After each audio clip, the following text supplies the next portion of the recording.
नमस्कार दोस्तों, मैं सुमित कौशिक आपका हार्दिक अभिनंदन करता हूं अपने YouTube चैनल सारांश आईएएस पर।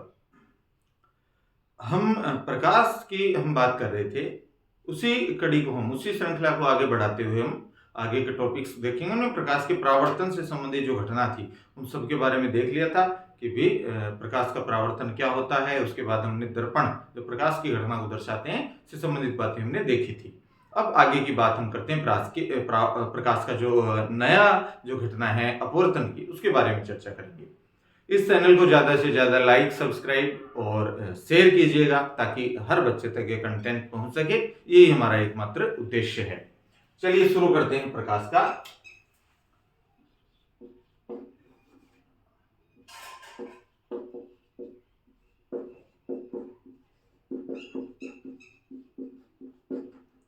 अपवर्तन। प्रकाश का अपवर्तन, देखिए क्या होता है प्रकाश का अपवर्तन।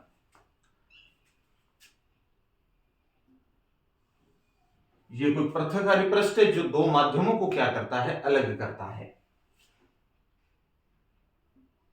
ये कोई आपतित किरण है, ये हमने अभिलंब ले लिया, और ये आपकी कौन सी किरण हो गई,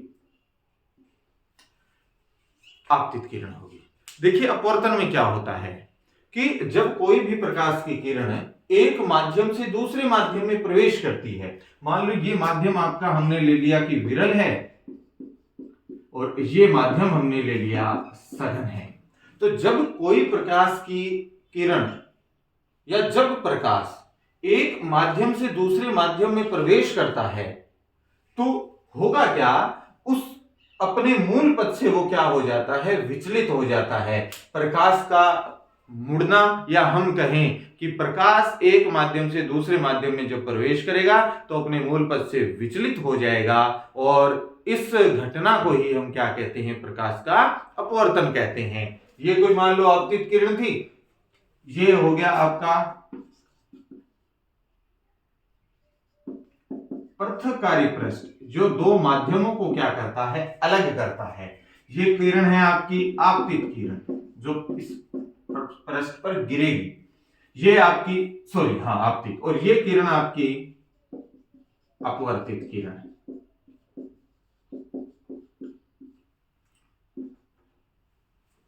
और ये आपका क्या है, अभिलंब है। ये क्या है, अभिलंब है।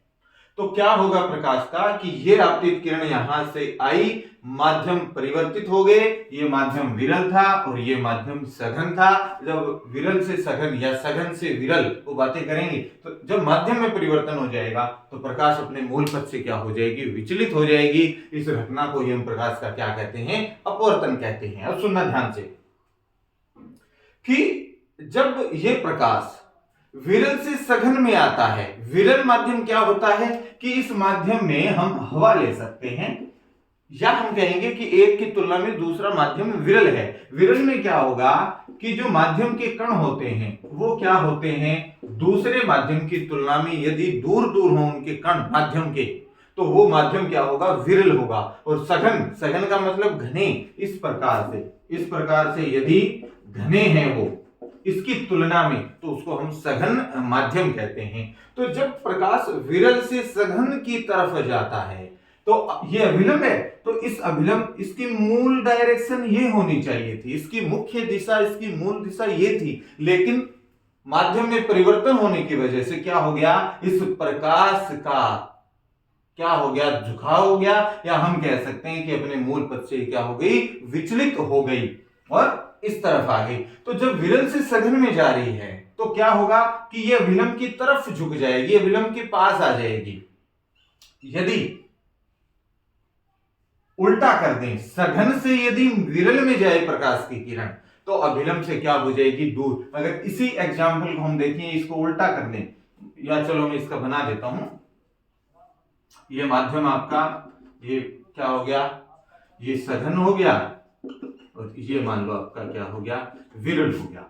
ये कोई आपतित किरण इस पर टकराई, अब क्या होना चाहिए था, ये ऐसे जानी चाहिए थी, इसकी मूल दिशा ये थी। लेकिन सघन से विरल में जा रही है तो ये कुछ इस प्रकार से हो जाएगी, अर्थात ये अभिलंब से क्या हो गई, दूर हो गई। तो सघन से विरल में जाने पर प्रकाश की किरण क्या होगी, अभिलंब से दूर हट जाती है, और विरल से सघन में जाने पर प्रकाश की किरण अभिलंब की क्या आ जाएगी, पास आ जाती है। इस घटना को हमने क्या नाम दिया, इसके हम कहते हैं प्रकाश का अपवर्तन। विरल से सरल आने में क्या आएगी, पास, और सघन से विरल आने पर दूर हो जाती है प्रकाश की किरण। ये बात की। अब इस अपवर्तन का कारण क्या है, अपवर्तन की घटना के घटित होने का क्या कारण है, क्यों ये अपवर्तन की घटना घटित हुई, उसको सुनो ध्यान से।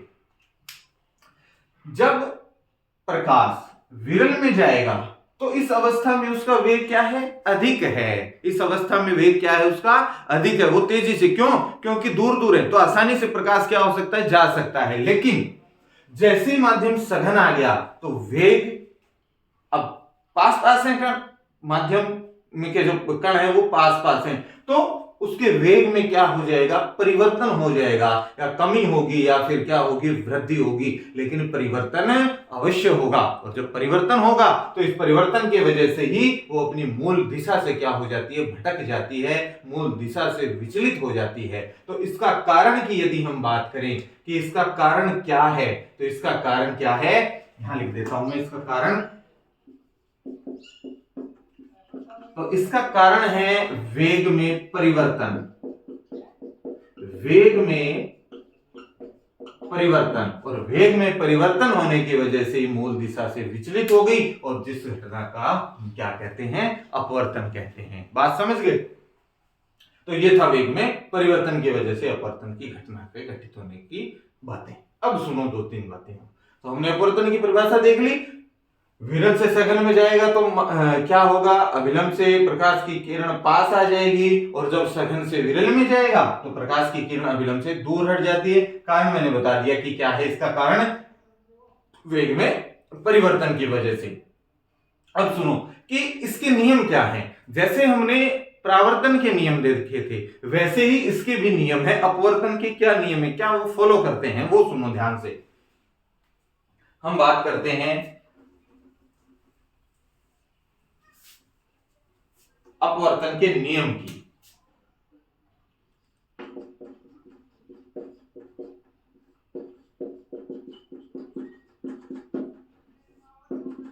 अपवर्तन के नियम की बातें। सबसे पहले ये आपतित किरण है जो अपवर्तित होगी, जो अपने मूल पथ से विचलित होगी, उसको अपवर्तित किरण, और इस पर जो लंब डाल दिया था वही हमारा अभिलंब। ये तीनों परिभाषाएं सेम ही है। इन दोनों के बीच में ये जो कोण बन रहा है, कोण आई, आपतित किरण और अभिलंब के मध्य, ये कोण क्या कहलाता है, इस कोण को हम कहते हैं आपतन कोण। इस कोण को कहा जाता है आपतन कोण। और इस कोण को, कौन सा कोण, ये वाला जो कोण है, अपवर्तित किरण और अभिलंब के मध्य जो कोण बन रहा है, इस कोण को कहते हैं हम अपवर्तन कोण।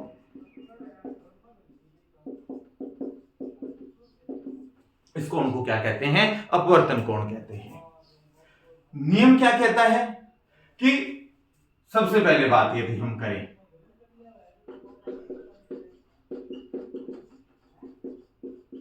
ये वाली आपतित किरण, ये अपवर्तित किरण और ये अभिलंब, ये तीनों इस पृथक्कारी पृष्ठ के, पृथक्कारी पृष्ठ ऐसा पृष्ठ जो दो माध्यमों के बीच में, या हम कहें दो माध्यमों को पृथक करता है, उस पृष्ठ को हम कहते हैं पृथक्कारी पृष्ठ।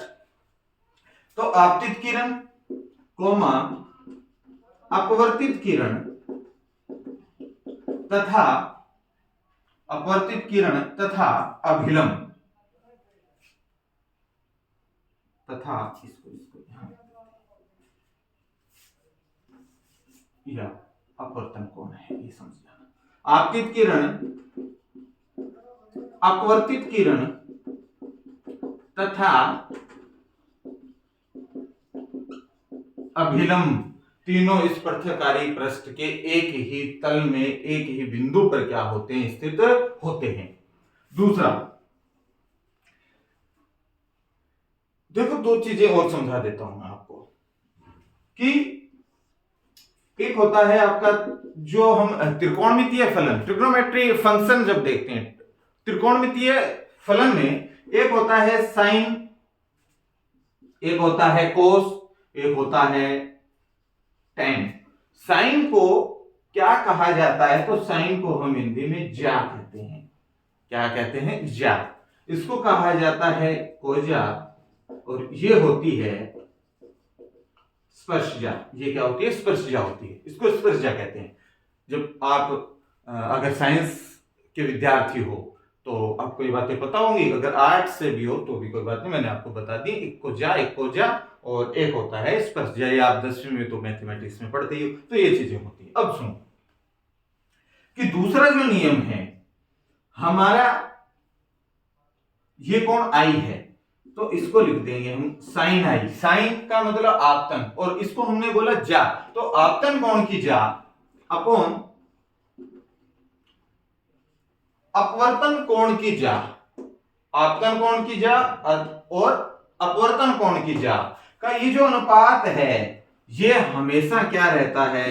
एक स्थिरांक रहता है, या हम कहें एक नियतांक रहता है। एक राशि क्या होती है? इनकी नियत राशि रहती है। इनका अनुपात सदैव क्या रहता है? नियतांक रहता है। इस नियम को, ये नियम जो है ये अपवर्तन का दूसरा नियम है, और इस नियम को इंपॉर्टेंट है, कई बार पेपर में सीधा पूछ लेते हैं किसी भी कंपटीशन एग्जाम में कि स्नेल का नियम क्या होता है, या स्नेल का नियम प्रकाश की किस घटना पर आधारित है। तो स्नेल का जो नियम है इसको कहते हैं स्नेल का नियम। ये है स्नेल का नियम। तो sine i upon sine r का अनुपात स्थिरांक, और इसको हम कहते हैं स्नेल का नियम।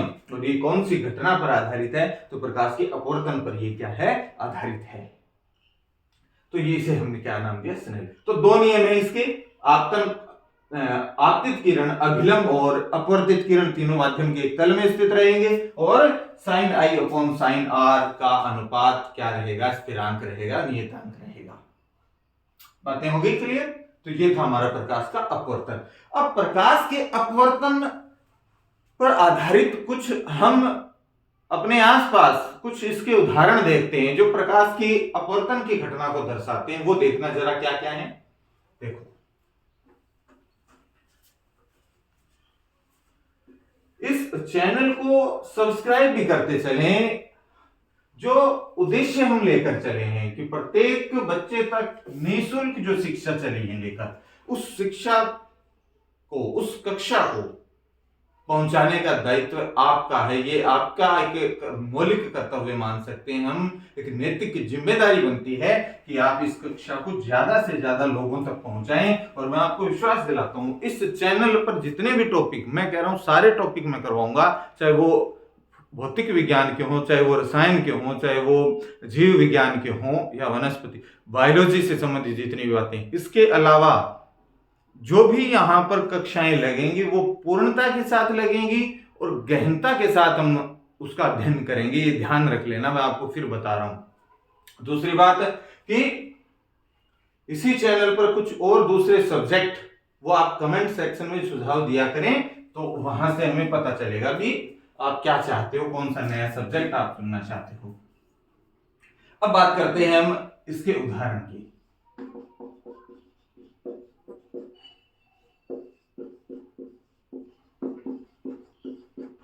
अपवर्तन के उदाहरण क्या है? सबसे पहला जो इसका उदाहरण है अपवर्तन का, वो क्या है उसके बारे में देखें। आपने देखा होगा कि रात्रि के समय जब हम देखते हैं तो तारों को टिमटिमाते हुए देखते हैं, तारों को झिलमिलाते हुए देखते हैं।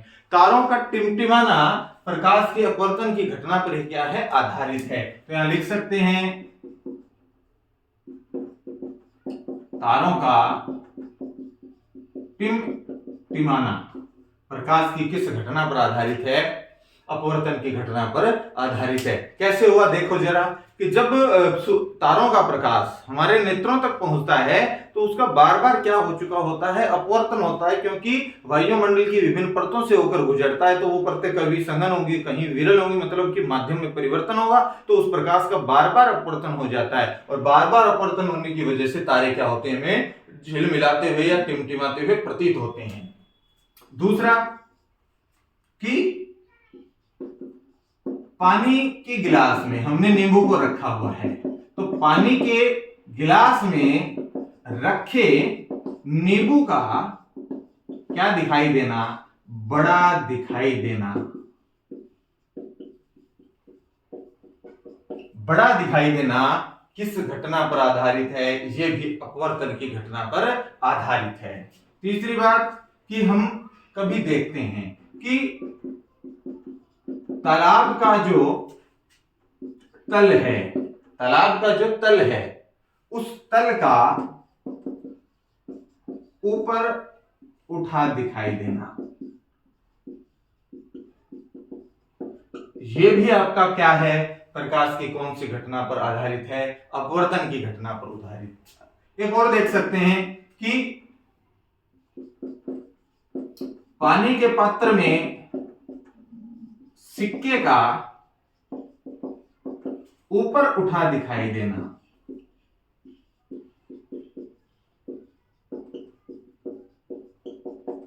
ऊपर उठा दिखाई देना, यह भी किस घटना पर आधारित है, अपवर्तन की घटना पर आधारित है।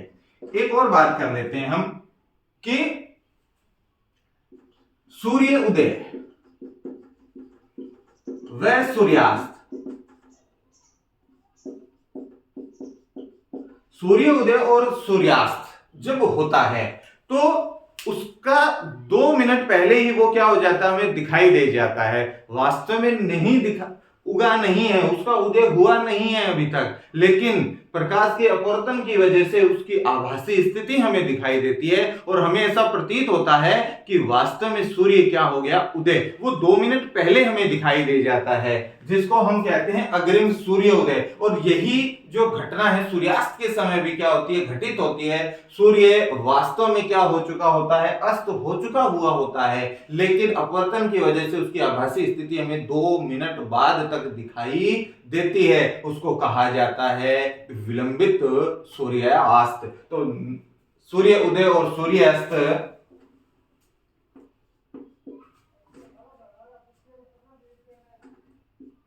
के समय,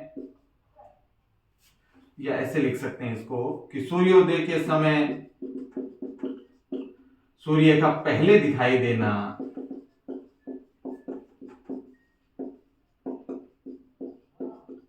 तथा सूर्यास्त के समय सूर्य का बाद तक दिखाई देना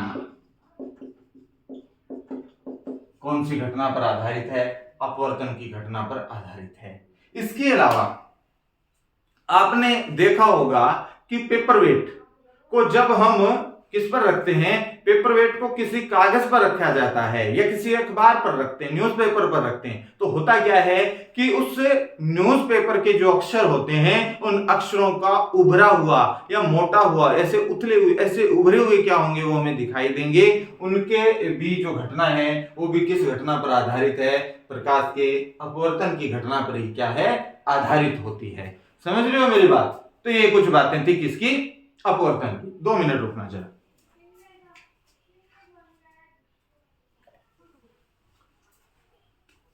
तो ये जो बातें थी ये थी किसकी, अपवर्तन के, हमने उदाहरण देखे। आज हम इस कक्षा को यहीं संपन्न करते हैं। कल हम अपवर्तनांक और एक पूर्णांतरिक जो परावर्तन है उसकी घटना को देखेंगे। उसके बाद में जो इसी अपवर्तन की घटना को दर्शाते हैं समान वो है लेंस। तो लेंस के बारे में भी हम इसमें क्या करेंगे, चर्चा करेंगे। तो इस चैनल को ज्यादा से ज्यादा सब्सक्राइब कीजिएगा, हर बच्चे तक ये कक्षा पहुंचे, इसकी नैतिक जिम्मेदारी आपकी बनती है। और मैं विश्वास दिलाता हूं कि ये सारे टॉपिक आपको डीपली करवाए जाएंगे, पूरी गहराई के साथ करवाए जाएंगे।